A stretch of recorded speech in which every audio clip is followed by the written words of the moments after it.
IMF ने कहा 700 अरब रुपए के टैक्स लगाएं। मैं IMF के सामने खड़ा हो गया। हमने टैक्स नेट बढ़ाने का यकीन दिलाया है। 1.5 करोड़ टैक्स ना दहिंदगान का डाटा मिल गया। FBR की हिरासगी सबका मसला है। इसकी वजह से टैक्स पेयर रिटर्न्स फाइल नहीं करता। हम तीसरी पार्टी बनाएंगे जो एक कानूनी स्ट्रक्चर हो। हम सिर्फ ऑडिट करेंगे। वजीर खजाना शौकत तरीन का पार्लियामेंट में इजहार ख्याल।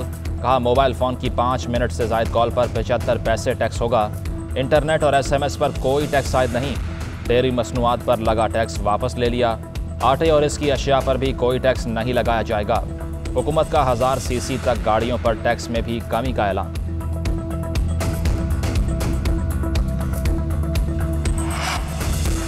ये बजट IMF के मुलाजिम ने बनाया। हमने अपनी फाइनेंशियल खुदमुख्तारी IMF के हवाले कर दी। बजट में आम आदमी के लिए कोई रिलीफ नहीं। पीपल्स पार्टी के रहनुमा अजहर अब्बानी का सेनेट में इजहार ख्याल।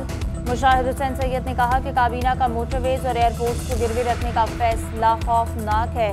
इस वक्त अमेरिका को अड्डे चाहिए और आप स्ट्रेटेजिक असास से गिरवी रखने जा रहे हैं।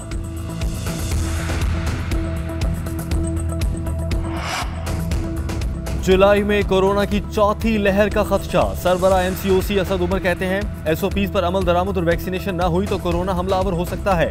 बराह करम SOPs पर अमल करें और जल्द से जल्द वैक्सीन लगवाएं।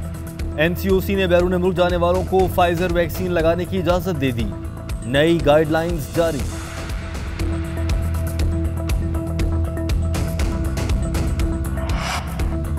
बलोचिस्तान में वैक्सीनेशन न करवाने वालों पर पाबंदियां। कोयटा वैक्सीन न लगवाने वालों को सरकारी दफातर और तफरीही मुकामात में दाखिल नहीं होने दिया जाएगा।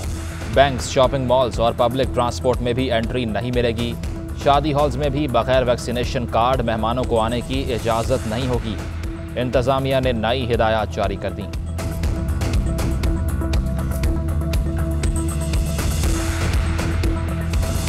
सऊदी अरब से कराची पहुंचने वाले 17 मुसाफिरों में कोरोना वायरस की तस्दीक। NCOC के मुताबिक 24 घंटों में 45,924 टेस्ट किए गए। 1052 अफराद में वायरस पाया गया। मुस्बत केसेस की शरह 2.29% रही। मोहलिक वायरस ने 24 घंटों में 44 अफराद की जान ले ली। जाम बहक अफराद की कुल तादाद 22,152 हो गई।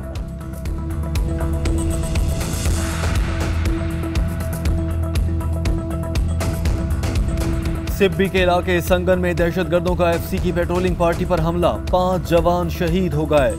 शहदा में हवलदार जफर अली खान, लांस नायक हिदायतुल्लाह, लांस नायक नासिर अब्बास, लांस नायक बशीर अहमद और सिपाही नूरुल्लाह शामिल। ISPR के मुताबिक फायरिंग के तबादले में दहशतगर्दों को भारी जानी और माली नुकसान उठाना पड़ा। बुज़दिलाना वाक़यात के पीछे दुश्मन एजेंसियों का हाथ है। बुज़दिलाना हमलों से अमन व अमान की फ़ज़ा ख़राब नहीं होने देंगे। दहशतगर्दों के फरार की राहें मसदूद कर रहे हैं। वज़ीर दाखिला शेख रशीद कहते हैं दहशतगर्द बुज़दिलाना कार्रवाइयों से हमारे हौसले पस्त नहीं कर सकते। मुतालिबात की अदम मंजूरी पर ऑयल टैंकर एसोसिएशन की मुल्क गिर हड़ताल का दूसरा रोज। पेट्रोलियम मसनूआत की तरसील मुअत्तल होने से पेट्रोल बहरान पैदा होने का खदशा। हुकूमत और एसोसिएशन के दरमियान मुज़ाकरात आज फिर होंगे। ऑयल टैंकर एसोसिएशन का मुतालिबात ना माने जाने पर हड़ताल जारी रखने का ऐलान।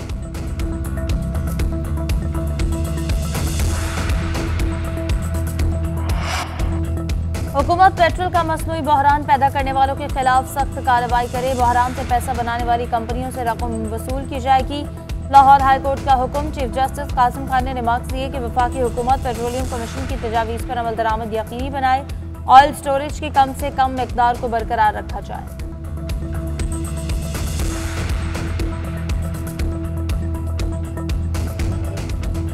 सिंध असेंबली में अपोजिशन का शोर शराबा बेकार। हुकूमत ने माली साल 2021-22 का बजट चंद मिनट में मंजूर करा लिया। वजीर आला सिंध ने मुतालिबात ज़र पेश किए। अपोजिशन का हंगामा, स्पीकर डाइस का घेराव। अपोजिशन लीडर को बजट इजलास में तकरीर न करने दी गई। बजट इत्तफाक राय से मंजूर हुआ, सिंध हुकूमत का दावा। नासिर हुसैन शाह कहते हैं कटौती की कोई तहारीक जमा नहीं कराई गई। अपोजिशन ना अहल है, ये 3 में है ना 13 में। सिर्फ शोर मचाने से कुछ नहीं होगा। आज सिंध असेंबली में बजट का इंतकाल हो गया। सिंध असेंबली ने जमहूरियत का जनाजा निकाल दिया। खौफ सिंध हुकूमत के चेहरों से आया था। सिंध हुकूमत से मामलात ना ही जमहूरियत सही चल रही है। अपोजिशन लीडर हलीम आदिल शेख की प्रेस कॉन्फ्रेंस। MQM के मोहम्मद हुसैन ने कहा बजट में हुकूमत का रवैया मुतासिबाना था। 5 मिनट में बजट मंजूर किया, ऐसा पूरी जिंदगी में नहीं देखा।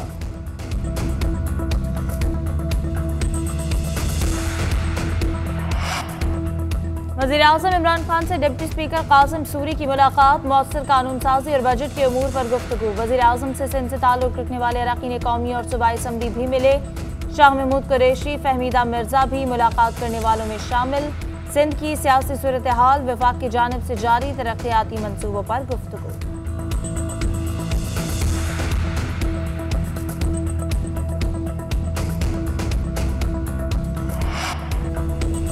जौहर टाउन लाहौर धमाके की तहकीकात में पेशरफ्त। कराची महमूदाबाद में कानून नाफिज करने वाले इदारों का मुल्जिम पीटर पॉल डेविड के घर पर छापा, अहम दस्तावेजात कब्जे में ले ली।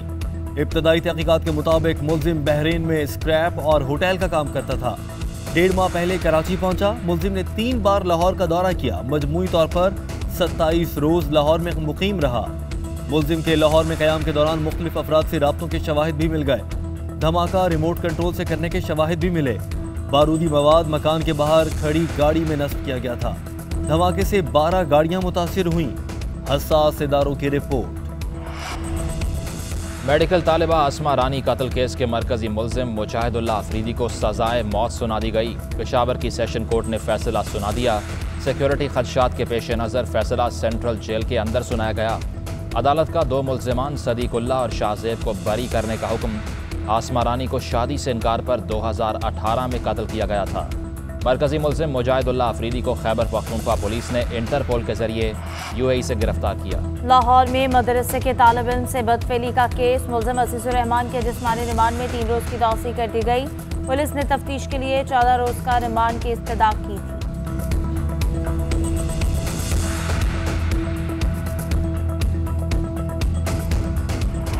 FATF पाकिस्तान को ग्रे लिस्ट से निकालने या बरकरार रखने का ऐलान आज करेगा। वर्चुअल इजलास का आज आखिरी दिन। पाकिस्तान बारे एशिया पैसिफिक ग्रुप की रिपोर्ट पर गौर किया गया। वजारत खजाना के मुताबिक पाकिस्तान ने गुज़िश्ता 2 सालों में एक्शन प्लान पर मौसर और तेज तर अमल दरामद किया है।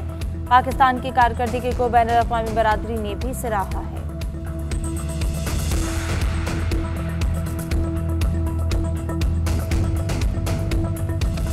IMF का पाकिस्तान से डू मोर का मुतालबा। मुज़ाकरात का 6ठा दौर मुकम्मल न हो सका। कम्युनिकेशन मैनेजर जेरी राइस कहते हैं पाकिस्तान में पायदार माली मामलात के लिए टैक्स और तवानाई के शोबों में इस्लाहात की जानी चाहिए। पाकिस्तानी मईशत को दरपेश चैलेंजेस से निपटने के लिए इस्लाहात के अमल को तेज करना जरूरी है ताकि रिकवरी का अमल बेहतर बनाया जा सके।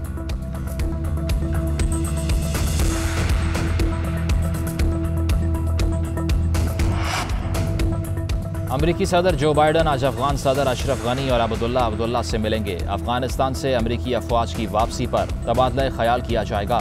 मुलाकात से पहले बाइडन का अहम ऐलान, कहते हैं 20 साल तवील जंग में इत्तेहादी अफवाज की मदद करने वाले अफगानी तर्जुमानों को तनहा नहीं छोड़ेंगे।